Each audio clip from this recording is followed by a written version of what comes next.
Welcome to Your Family's Health, the program that focuses on healthcare issues with unique and different modalities for taking charge of your health today. Experts talk weekly with our continuing roster of guests from around the country and right here in Nassau County to keep you up to date on the latest health issues and trends. Take care of your mind, body, and soul. Spend the next half hour with the voice of Nassau Community College, 90.3 WHPC, and get on the journey to better health. Hello and welcome to Your Family's Health. My name is Dr. Jeanine Cook-Garard from the nursing department here at Nassau Community College, along with my co-host, Vanita Mathias, who is completing her master's degree in nursing education. And today we're talking about the truths and rumors regarding immunization and learning about the Kimberly Coffey Foundation, an organization that educates the public and healthcare professionals about bacterial meningitis and the importance of full immunization with two different types of vaccines. Our guest today is Patti Wukovits, Executive Director of the Kimberly Coffey Foundation and the co-founder of Meningitis B Action Project. Patti, welcome to Your Family's Health on the voice of Nassau Community College, 90.3 WHPC. Welcome. Thank you. Thank you for having me. So, Patti, let's just start out with first telling us about you and your personal story of how you started this action project. So I am the executive director of the Kimberly Coffey Foundation, which was created in memory of my daughter, Kimberly Coffey. Mm-hmm. I would like to tell you her story.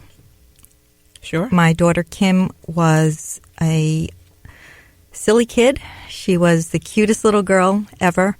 She had these cute little Kimisms she did all the time, these little faces she'd make all the time. She was a confident girl. She turned into a compassionate and confident young woman. And Kim's dream was to become a pediatric nurse. Oh. I'm a nurse, and she wanted to follow in my footsteps. However, when Kimberly was 17 years old, she was a high school senior at East Islip High School on Long Island. And she came home from school one afternoon with body aches and a temperature of 101. And I called the pediatrician, and he said, you know, it might be the flu. Give her some Motrin, and let's see how she is in the morning. So I gave her Motrin, and she was perfectly fine after that. However, the next morning, she woke up, and things were not fine at all. She couldn't even lift her head off the pillow, and she said, "Mommy, everything hurts me from my eyelashes down to my toes, and I feel like my ankles are bleeding." So I pulled back the sheets and I looked at her ankles, and I saw 3 tiny petechiae, purple dots on one of her ankles. And right from there, I saw a purplish rash go right up her body, right in front of my eyes, and I rushed her to the emergency room. I had no idea what this was. And when I got her to the emergency room, the doctor pulled me aside and she said, "I suspect your daughter has bacterial meningitis." And I told the doctor that can't be possible because my daughter had been vaccinated with the meningitis vaccine. And what I later learned was that Kimberly had contracted meningitis B, and in 2012 we did not have a vaccine to protect against meningitis B. So I was completely blindsided. Things went downhill very, very quickly. Kimberly was septic. She went into septic shock, multi-organ failure, cardiac arrest. And this was a kid who was just sitting in her classroom the day before, looking forward to prom and graduation. How old was she? 17. Her graduation was a week away. So she had her prom dress hanging on her closet door.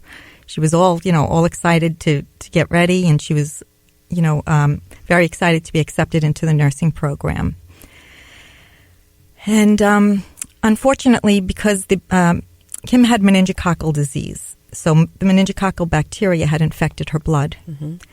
You can get meningococcal disease can form in 2 ways, either as bacterial meningitis, which is the inflammation of the lining of the brain and spinal cord, or it can present as a blood infection, meningococcemia, and that's what Kimberly had. So because the bacteria infected her blood, she was losing oxygen, blood flow to her extremities, and her extremities were turning purple first, and then black. And if she had survived, she most likely would have been a quadruple amputee. But she did have brain activity, and we were hopeful that she would pull through. So how long of a time was this by the time she was symptomatic at home to going to the hospital? How long of it? 18 hours. It was 18 hours. 18 hours. And typically, bacterial meningitis can kill somebody perfectly healthy within 24 hours. So I got Kimberly to the hospital early. Yeah. And she got excellent medical care. They knew what she had. They treated her aggressively. They treated her properly. And yet, despite all of that, she still did not survive. Okay. So after 9 days of being in the hospital, it was determined that Kim had impending brain herniation, and I had to make the decision to remove her from life support.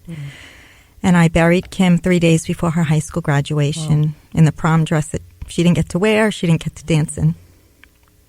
How do you think your daughter got this particular meningitis B? I really don't know, and I never will know. However, the disease is transmitted through the exchange of saliva, so perhaps she shared a drink with someone. I really don't know. But it's really important to know that 15% of the general population carry the meningococcal bacteria in the back of their nose and throat unknowingly, and they are asymptomatic. And then their body clears the bacteria. However, in the age group of 16 to 23, that number goes up. And that puts them at even more increased risk. Okay. So tell me, how prevalent is this? Meningococcal disease is an uncommon disease. However, it is extremely devastating. And when you're talking about the prevalence, this is a very virulent organism that really causes and wreaks havoc and very quickly causes death. So going into this foundation that you have been a part of now, this is the reason why you became involved with this particular foundation. Tell me about the foundation. So through the Kimberly Coffey Foundation, I educate the public and healthcare professionals about meningococcal disease, more commonly known as bacterial meningitis, because most parents aren't aware of the devastation of the disease. They've heard of quote-unquote meningitis, but they don't really know the devastation. And many parents are under the impression that this is a college-only disease. And remember, my daughter Kim was a high school senior.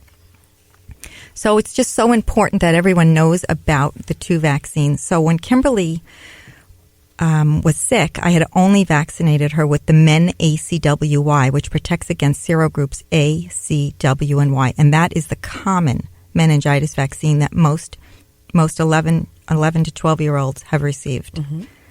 The meningitis B vaccine was not available, and that protects against serogroup B. And the vaccine is available now as of 2014. And that is my message, to make sure that parents and young adults are aware that there are now two different types of meningococcal vaccines to protect. So how was this contacted? How do you get this meningitis? This type of meningitis? It's transmitted through the exchange of saliva. So the 16 to 23-year-old age group is at high risk because of how they socialize. So they share saliva. They are sharing a drink. They're sharing a kiss. They're sharing a lipstick. Right. They're sharing e-cigarettes. It's what they do. And that puts them at higher risk. And they also, of course, in the dormitory situation, are living in close quarters. So looking at the high school, she was at East Islip High School. Was there any other incidents or cases coming from that high school at that time when your daughter was diagnosed? Or? No. Kimberly was a single case of meningococcal disease. And most of the time, the cases are single cases. We typically hear about outbreaks in the media when it hits a college campus. And it's very important to know that since 2011, all meningococcal disease, all meningitis outbreaks on college campuses are all from meningitis B. So for the last 9 years, meningitis B has caused all the college outbreaks. So it has been on the rise. Yes. So are there any tests to detect this early on that you know of? No. Okay. The only test... I'm sorry, what is the question? Diagnostic test. Any diagnostic test to detect it. So you took your daughter to the hospital. What diagnostic tests did they have to do to be able to tell that she had meningitis B? So as soon as I brought Kimberly into the hospital, they took one look at her and they knew because she had this purplish rash on her body. Okay. But they drew blood cultures, sent that off to the lab, and immediately started antibiotics. Okay. But the antibiotics were not effective at that time because it was too late in the phase of, I guess, infection. The doctors actually explained to me that the antibiotics actually did fight against the infection very quickly. However, the disease had progressed so much, and it had infected her blood. Had your daughter been ill in the past, had any kind of infectious illnesses in the past? This is the first infection that she has had, and this was at 17. That's right. She was perfectly healthy. So she was not vulnerable in any kind of way. She didn't have a compromised immune system at all. It was just something that happened with her. Is she the only child that you have? No, I have a son and I have 2 stepchildren. Okay. So going forward, you are advocating for this vaccine, and what is the push here? What did you suggest for parents out there that are listening to your story? I want to make sure that parents know to have the conversation with their healthcare provider. Make sure that they ask specifically, has my child been vaccinated with the meningitis B vaccine? If they just say, is my child protected against meningitis, the response may be yes, they've been vaccinated against meningitis. The parents need to take it a step further and advocate and say, has my child received the meningitis B vaccine? And if not, can you please tell me more about it? You're listening to Your Family's Health on the Voice of Nassau Community College, 90.3 WHPC. My name is Dr. Jeanine Cook-Garard from the Nursing Department here at Nassau Community College, along with my student co-host, Vanita Mathias, who is completing her master's degree in education. And today we're talking about the truths and rumors regarding immunization and learning about the Kimberly Coffey Foundation, an organization that educates the public and healthcare professionals about bacterial meningitis and the importance of a full immunization with 2 different types of vaccines. And today our guest is Patti Wukovits, Executive Director of the Kimberly Coffey Foundation and the co-founder of the Meningitis B Action Project. Very interesting, this story that it's very personal, and I like it because it sounds like for you a life's work, because now you're dedicating your time and your work to the memory of your daughter. So bringing an awareness about this particular disease process, what is the method that you're doing it? How are you bringing awareness to the community about this disease? Through the Kimberly Coffey Foundation, I speak at medical conferences across the country. I exhibit at medical conferences, for example, the American Academy of Pediatrics, the National Association of School Nurses, American Public Health Association, and ACHA, which is the American College Health Association. So I'm able to speak with college health administrators, and they can then, my goal is to make sure that their students are protected. It should be a really requirement for all children to receive this vaccination. I'm suggesting, and that I'm surely this is a push for this to be a requirement. Right. It is. Well, there is a little bit of confusion with that. So I worked on the New York State meningococcal vaccine mandate. So as of 2016, all 7th to 12th graders in New York State must be vaccinated against meningococcal disease. That vaccine is only the MenACWY vaccine, correct, which is what Kimberly received. So the New York State law is wonderful. However, it falls short because it does not at this time include the meningitis B vaccine. And we are going to continue to lose kids unnecessarily. So my push is to mandate this vaccine throughout the country on college campuses. And I've been working with college campuses. So how do we get involved? How do we get involved with this fight to move this to a mandate and a requirement for all children to be protected in this way? How can we help you? Through the Meningitis B Action Project, which is a joint initiative between the Kimberly Coffey Foundation and the Emily Stillman Foundation, we are reaching out to college campuses, health policymakers, everyone and anyone that we can talk with to get our message across. And through that, we are networking, constantly networking and promoting awareness. We are educating policymakers about meningococcal disease and the importance of the two vaccines, and that one is not enough, that you have to have both, the MenACWY and the MenB vaccine, to be fully vaccinated against meningococcal disease. And we want to empower young adults and parents with the information so that they can have that talk with their healthcare provider. Because a parent or a young adult can only act upon what they know. You can't act upon what you don't know. So if you don't have the information, if perhaps your pediatrician is not giving you that information, you can now have the knowledge to bring it up yourself and advocate for your health. So we know the importance of vaccinations. Why do you think people still have that fear about vaccinations and getting their children vaccinated? I think that a lot of people just have questions. There's a lot of vaccine hesitancy. And all they really need to do is speak to their pediatrician. They're their most trusted resource. Right. So they have the conversation with the pediatrician. You know, as parents, we protect our children. It's what we do. And a pediatrician will give you that same advice. That's what they do. Right. So if someone already had meningitis, is it too late to now get vaccinated? You can still get vaccinated. So if they had meningitis B, you could still be able to get vaccinated even after you've had the disease? Sure, you can get vaccinated, yes. Okay, and is there any age restrictions, or like from a certain age group can only get it, or after a certain age group cannot get the vaccination? The CDC recommends that 16 to 23-year-olds receive the meningitis B vaccine with the preferable age of 16 to 18. Okay.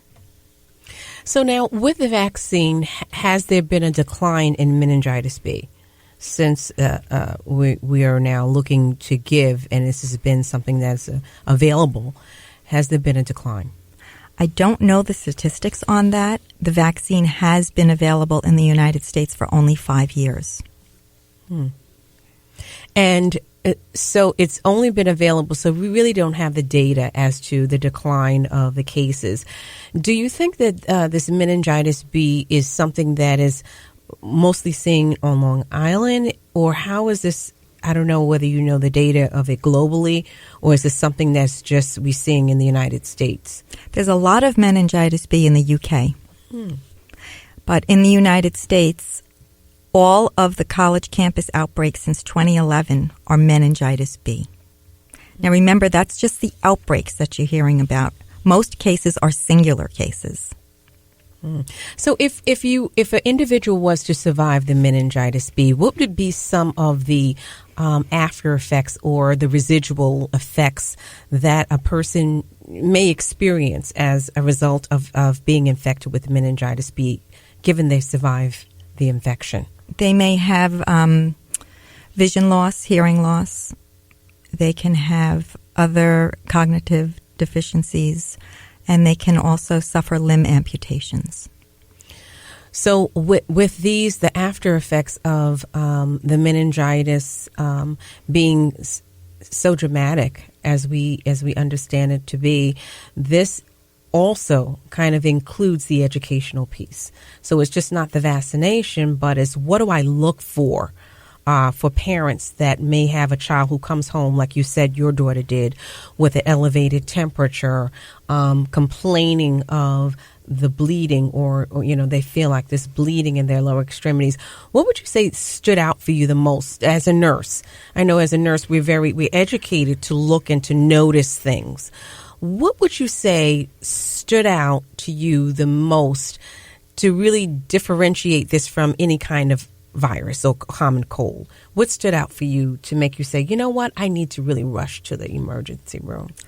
Well, her condition had changed dramatically from the day before. She started out with just body aches and a low-grade fever.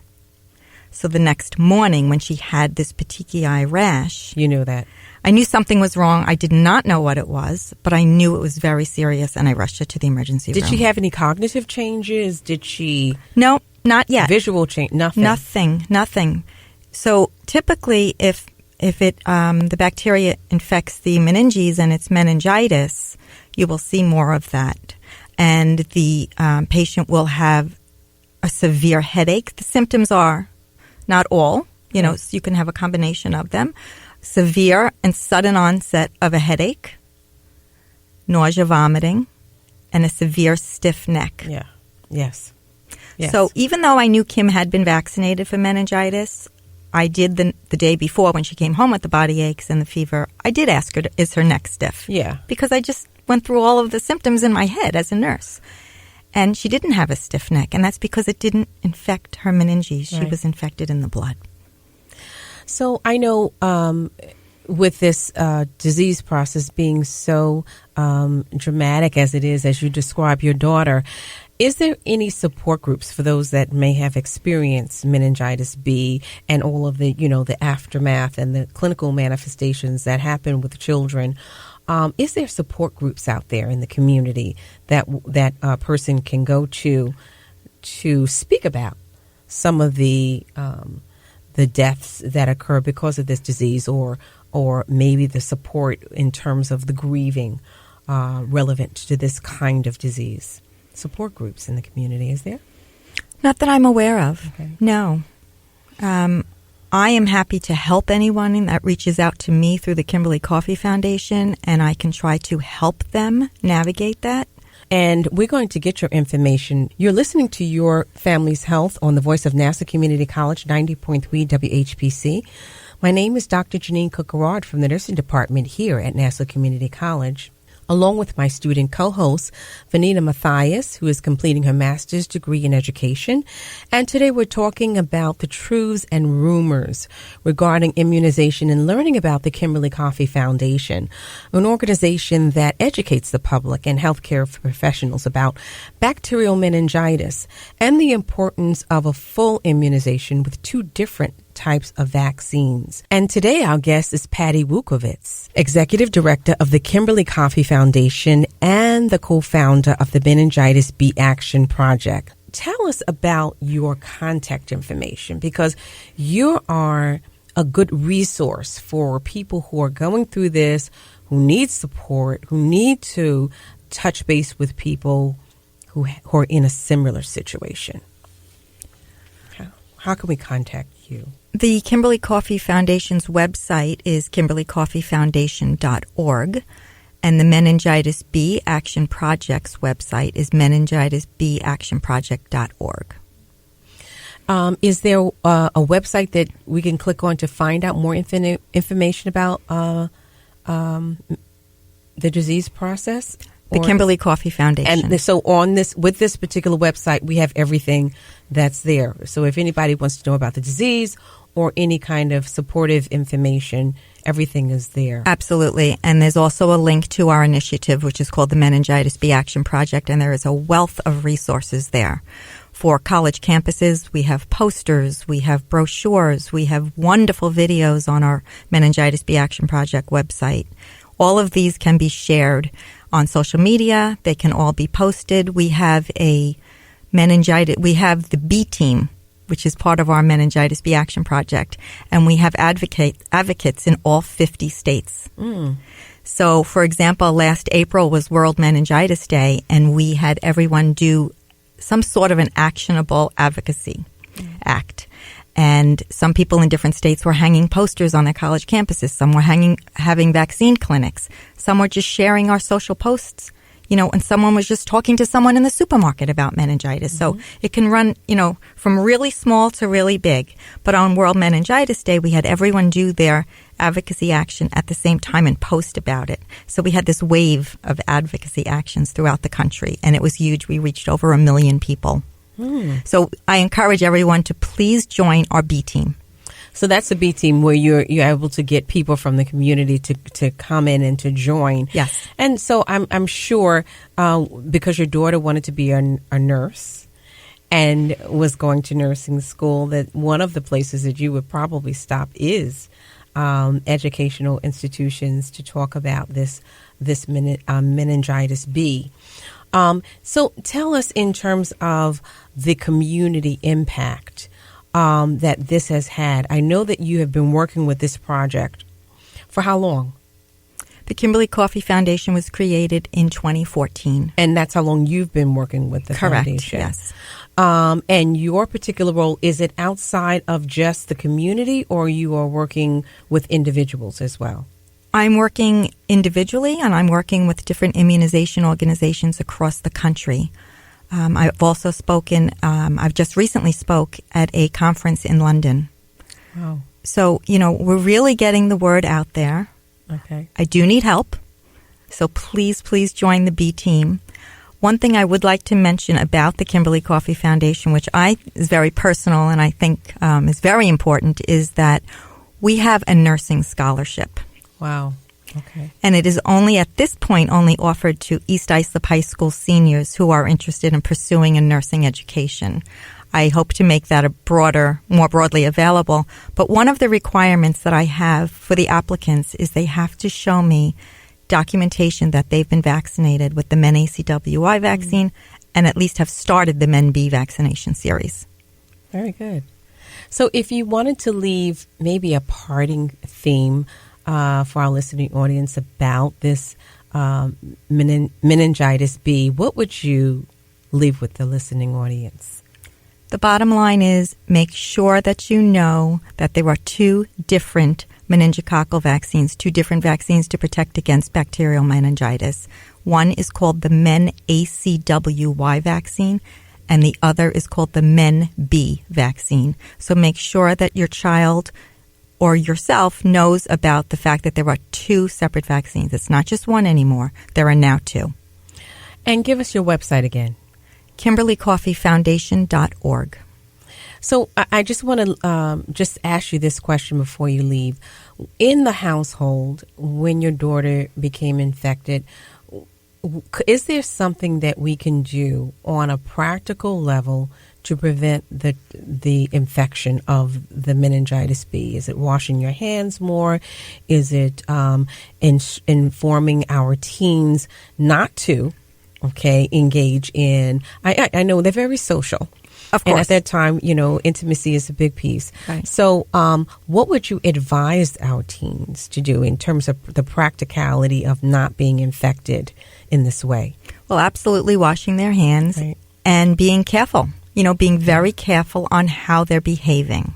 Right. But the best thing that they can do is to get vaccinated. That's the best thing. It's the best prevention. Yeah.